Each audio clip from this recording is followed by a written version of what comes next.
Eu quero mostrar aqui para vocês, num versículo de Atos 2, 37. Queria convidá-los a abrir as suas Bíblias, por gentileza, e acompanhar atentamente. Vamos ler. Atos 2, 37. Ouvindo eles estas coisas, o que eles estavam ouvindo? Então, do 14 a 36, aqui você percebe que essa acumulação, essa aglutinação de versículos se refere a uma pregação do apóstolo Pedro. Nada mais é do que repetir as coisas da velha aliança, sincronizando com a nova, né?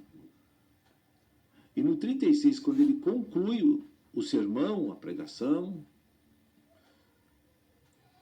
produziu alguma coisa nos corações da audiência. Olha o que aconteceu. Ouvindo eles estas coisas, então, essas coisas? Ele estava falando da pessoa de Deus, do plano de Deus, estava falando da realidade de Deus e da verdade de Deus. Eles ouviram. Então, a gente aqui já começa a entender que o constrangimento brota no coração de uma pessoa quando ele ouve Deus. Quando ele ouve Deus é que vai brotar o constrangimento. Compungiu-se-lhes o coração e perguntaram a Pedro e aos demais apóstolos: que faremos, irmãos? Essa palavra, que faremos, ela exprime, né, um sentimento desconfortável, um sentimento de profundo constrangimento. A gente pode aqui perceber a situação de desconforto moral que esses homens estavam com relação a Deus. A gente podia ver, assim, a autorreprovação dos seus atos, seus pensamentos, seus sentimentos, depois que ouviram a verdade de Deus falando.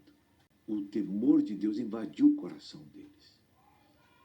E eles ficaram expostos para si mesmos de que não estavam adequados para Deus. Veja, compungiu-se-lhes o coração. Quem conseguiu fazer isso naquelas regiões subjetivas do homem? Quem conseguiu? Como isso aconteceu? Eles acharam Deus nas palavras de Pedro, falando com eles. Eles viram Deus falando coisas que eles, por dentro deles, receberam iluminação mental. E descobriram que eram inadequados, imperfeitos, que não estavam como Deus queria, viviam como Deus queria, eram pessoas más, eram pessoas orgulhosas, eram pessoas egocêntricas, mentirosos, ladrão, sei lá, tinha muitos defeitos. Eles viram os seus pecados. E o constrangimento só pode ser brotado, produzido dentro de uma alma, quando o Espírito Santo, por meio da consciência espiritual deles, expõe para eles com luz interna, num lugar que só Deus sabe chegar. No ponto certo daquelas almas, Deus sabe chegar. E Deus não vai reprová-los. Deus vai expor eles para eles mesmos. E eu digo que quando uma pessoa me reprova, não é tão dolorido quando eu me reprovo.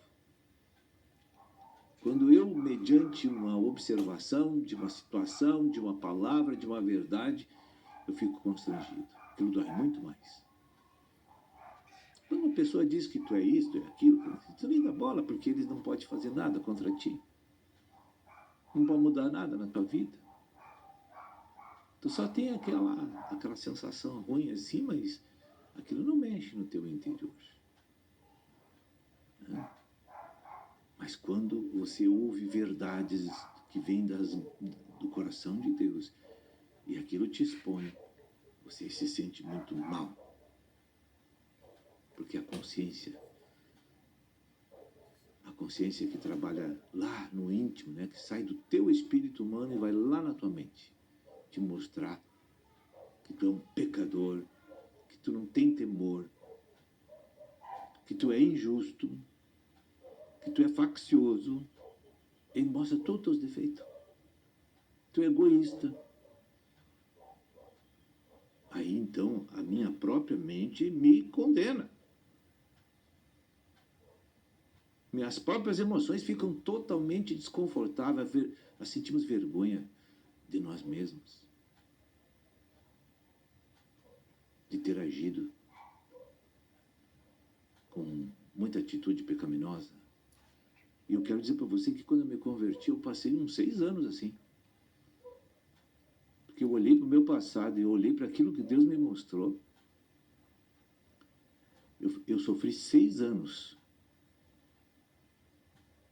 com esse constrangimento. Com relação à família, com relação ao trabalho, com relação aos clientes, com relação a todas as pessoas que eu procedi inadequadamente, maldosamente. E aí tu não tem o que fazer, porque como é que tu vai arrumar essas coisas? Com as pessoas que eu passei para trás, as pessoas que eu enganei, aquele mal-estar se estabelece na tua alma, ele se acomoda na tua alma e aquilo te mutila tuas emoções, teus pensamentos, e você sente um constrangimento constante, que te exige uma mudança, que te exige uma reflexão para reverter aquela situação ruim que tu está estampada dentro de ti. Tu não consegue descansar. O constrangimento é produzido pelo Espírito Santo, por meio da consciência, que é do nosso próprio espírito. Então, depois que terminou esse desconforto moral, emocional, mental aqui, o que eles fizeram? Aí Pedro respondeu para eles: agora que vocês estão arrependidos, constrangidos e arrependidos, e vocês viram que são pecadores ferrenhos, agora está na hora de fazer alguma coisa. E aí Pedro, então, no 38, dá o conselho. Respondeu-lhes Pedro: arrependei-vos e cada um de vós seja batizado em nome de Jesus Cristo. Quando fala batizado em nome de Jesus Cristo, muitas pessoas me perguntam aí, Deus Pai, Deus Filho e Deus Espírito Santo. É a mesma coisa. Porque Jesus Cristo, ele concentrou a operação da Trindade Divina. Quando ele foi processado e morto na cruz, ele tornou-se o Espírito do Deus Triuno. Entende? Para a remissão dos vossos pecados. Então, se vocês querem parar de sentir essa coisa ruim, vocês agora, arrependidos, têm que se batizar. E Deus vai começar a agir na vida de vocês para fazer uma subtração bem forte, bem intensa, na natureza pecaminosa de vocês. Então, a obra de restauração do Senhor começa na pós-batismo, né? Para a remissão dos vossos pecados e recebereis o dom do Espírito Santo.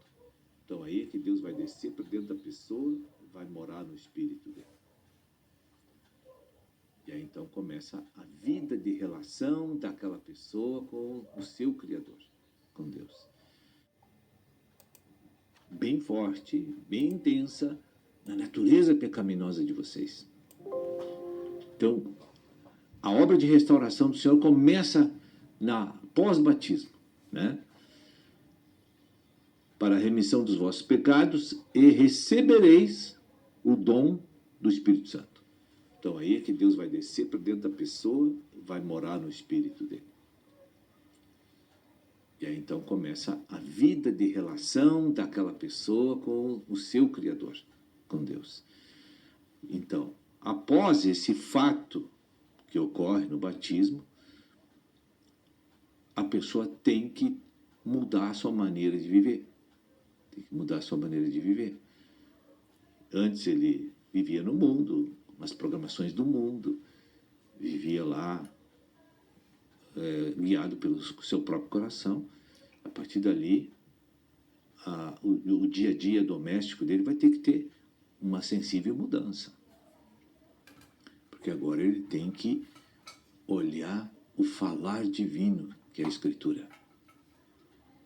Porque assim como esse falar divino levou ele para a salvação e o batismo e recebeu o dom do Espírito Santo, que é o novo nascimento, foi pela palavra. Assim também a remissão da alma dele vai ser pela palavra. Então quem se batiza não pode ficar afastado da palavra, sob pena dele não conseguir a restauração em tempo hábil para arrebatamento da igreja. E o que assusta a gente numa igreja é o que aconteceu com essa igreja primitiva, que está acontecendo com a gente hoje também. Olha como viviam os convertidos, que maravilha. 42, até o 47, até 46, até o 47. Eu vou abreviar aqui, resumindo os versículos, para a gente não perder tempo. Vocês conhecem o texto e estão aí na frente dos teus olhos. Aqui diz que eles exercitavam o seu espírito todos os dias, manhã, tarde e noite. O que é? Perseveravam na doutrina dos apóstolos. Então, eles não se afastavam do ensino da palavra, do falar divino. Isso era todos os dias. Esse é o primeiro princípio a você crescer em vida. É o primeiro princípio a você receber as bênçãos de Deus, para Deus acrescentar as coisas a você, como está em Mateus 6,33. Então, o primeiro é: te gruda na palavra. Você precisa receber muito ela para renovar tua mente e trocar tuas emoções e ser curado de toda sorte psicótica que esse mundo e a natureza pecaminosa imprimiu em nós. Segundo princípio, quando você persevera na doutrina, tem uma consequência. Você vai ter comunhão com Deus e com teus irmãos. Isso é a prova de que você está crescendo em vida. Melhorar a relação com os irmãos e a intimidade com Deus. Então, esta comunhão ela é vertical e horizontal. Vertical com Deus, horizontal com teus irmãos. Então, tu passa a te preocupar com teus irmãos. Investir nos teus irmãos. Isso é uma característica que você está crescendo, que está avançando, desenvolvendo a espiritualidade. Isso é um sinal positivo. O primeiro sintoma de uma pessoa que está crescendo em vida é quando você se preocupa com os outros e não contigo.